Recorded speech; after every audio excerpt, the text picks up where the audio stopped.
Please put your hands together for Christof Horn.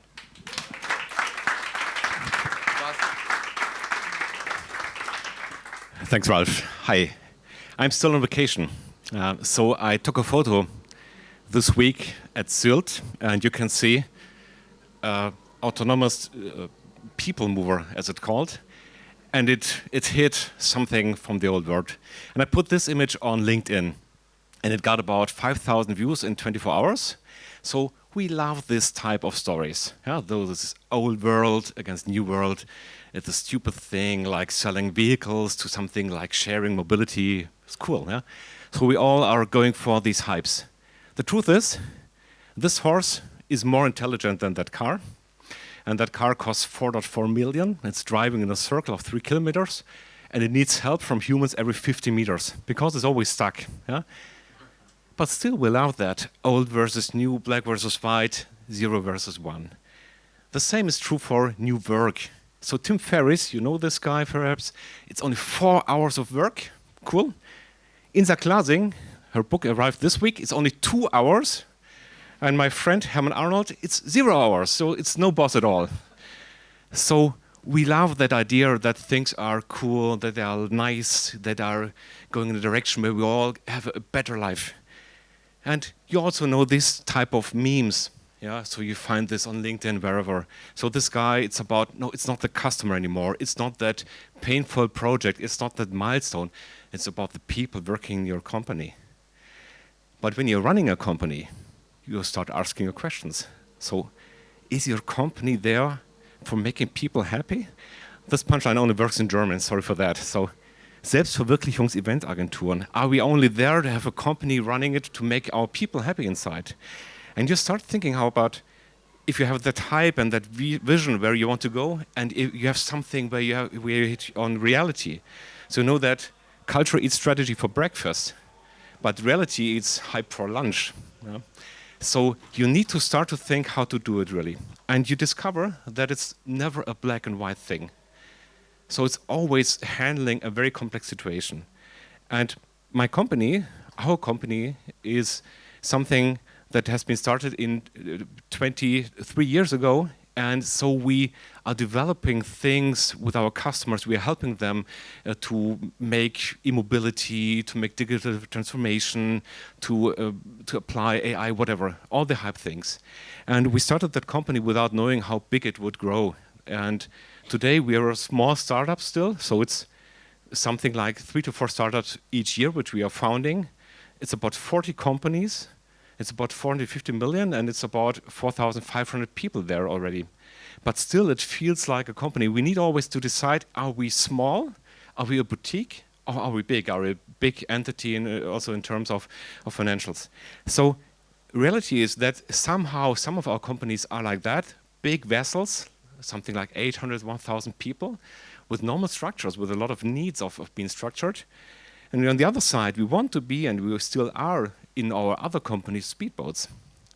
So there's one term that is called ambidextry. That means you are left-handed and right-handed at the same time. That's bullshit. Because it's all ambivalence. You need to handle something that is not fitting together. Yeah? You try to be small and big at the same time, slow and speedy at the same time. So this is how it feels if you're running something that is in that mixture of finding out how to do it. And if you look on our speedboats, we find out that a lot of our speedboats are like that. Yeah, it's more like houseboats. So because they build around a person, build around a specific situation. We see that when we put people in a speedboat, they're like Siamese twins. So if they're happy, it's big fun. But then they start to cry and they start to have different interests. We see that people start copying within the same company things because they think it's cute, they need to have it. And we see that when a small speedboat crosses a big vessel, it gets problems. Yeah? So we started to work a lot on the question, how do we want to be? And there's a genetic we need to understand. And if you have an MBA, you learn how to do things right. So for example, there's always a top and a bottom, so a hierarchy, you know where to go, you know where to escalate. There's always one boss and a direct line to people. There's always the need to separate things to be very clear, no ambivalence. There's always an org chart that people know how this works. There's always a clear line of communication. And you start to standardize because standards are good and efficient. But what if? If you accept all these things, you are in a situation where everything is well defined. You can't make any error. But we found out that if you try to do things in another way, it starts getting interesting. So one of our basic principles is Unten is oben. So the bottom gets to the top, and that's interesting because it starts to put the decisions and the knowledge somewhere where the customers are. We also tried out what happens if someone can choose his boss because he thinks that's the right boss to work with. And if that's not fitting, it doesn't make sense to work with a person that you don't like. We started to find out that it is possible to be in two teams at the same time. It is possible to be in two entities at the same time somehow. We have many different org charts for different reasons. One for budget, one for decisions, one for information. We started to have more a network of different possibilities to get information rather than just having a cascade of things. And we started to think about standards in a different way because standards are making people stupid. Yeah? Standards is good when you're in a region where everything is stable, where you have a stability that allows you to have a best practice. But principles are much more flexible if you are in a region where you have much dynamicity. So we found out that 4 things are important. If you want to increase your degrees of freedom, if you want to be more flexible, you have to get vulnerable. Because all these things were made to make it safe and secure running in a business. And if you have so many rules that you can't make any errors, you're safe. But you're not flexible of changing anything at all. A second lesson learned is, this is easy, drawing a box around a person. And the next moment, this person won't do anything anymore that's out of his box. Because this is protecting the person inside the box. That's not my responsibility anymore. So if you want to go to a network organization, you need to work very hard on the relationships between people. And the boxes itself, what's inside, what you're responsible for, is getting less important. A third lesson learned is, organization is just a tool. But if you just put something around, and we see a lot of these digitization folklore, yeah, where you all have these, they look like me, with the sport shoes and the base caps and whatever. It doesn't have anything to do with your content. If this doesn't fit, it's not a good fit. So an iPad with MS-DOS would not work. And I think that's a very important thing. Look on the specific content of your task and then decide what's the right operating system. And there's no new work is good, old work is bad. There's no startup is good and big companies are bad. Because it's much more complex. And you need to find out what is exactly the right system for this specific thing. And if you go for that, you have also to embrace diversity because this means that all the easy things are not there anymore. There's no complete control over a network. There's no standardized culture, which is the same on each location. You have to handle a lot of different situations where people are really not working together because you need to work on that relationship, etc. So diversity is much more complicated to govern and to drive than something where you think that it's an easy structure. But easy structures always mean that there's a shadow structure behind. There's something else which you don't see. So these are the 4 key takeaways we took. We look on making ourselves vulnerable, being open. This also means that your personal role is not the same over time. It could be that you are on the top of something and on the bottom in the next step or at the same time. And we try to be very active on rethinking our organization in a constant way. That's it. I have 2 minutes left, so I think we can have much more discussion. I would be happy to discuss with you on your experiences, and thank you for your time.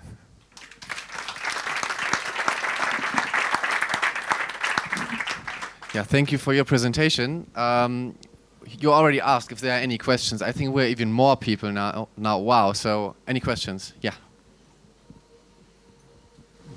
If I go back to your chart with the triangle, and then you had one boss, and you turned it around, and you had two bosses. Exactly. My question is, if I just take the two first symbols, in how many companies have you actually implemented that, and did it work? My experience, I did exactly that, and it didn't work. So I'm becoming very skeptical, seeing that if you have two bosses, and that's basically what you're saying, turn it upside down. To have two bosses without the final say, and with unclear job boxes, my experience, it doesn't work. Thanks for that very good question, because it depends. If you have in our about 30, 40 companies, we have a lot of different types of companies there. There are companies that are project-based, so like a consultancy that is just going from one project to the next project, where you have a loose coupling regarding, for example, the experiences, your portfolio, etc. And you have other companies where you have a much more structured need to do things. So, for example, if you develop something, if you produce something. So it depends how extremely radical you can do that. In a consultancy, this is an easy thing to do, and it works, and it scales up. We have something like 400, 500 people in that way. If you go to some companies who need more structures, it's a lighter way of doing things. So it's asking people more where to go, for example. And what our experience is, you need to be clear on in which domain you are. So, for example, we are working as consultants in a global network of different entities. And it is clear which entity stands for what type of business. And still, it's a lot of flexibility inside, for example, how to work together. So I agree that it's not the way of saying we need Basisdemokratie, so everyone is electing. I've never seen any example of scaling that. So there are small companies which are doing that, but still, if they grow, there's a need for more structure. But you can embed a lot of things of this thinking. On the pyramid, this is also, for example, a way how to run the complete holding structure. So over these 40 companies, there's a holding. And now you can say it's a top-down structure, and they are ordering and going for a strategy. And in our experience, that doesn't work well. But you can let a huge degree of freedom to the entities at the base, which are still a complete company for its own. So I agree that it's not naive, it's not Basisdemokratie, but it's trying out to give more degree of freedom to people.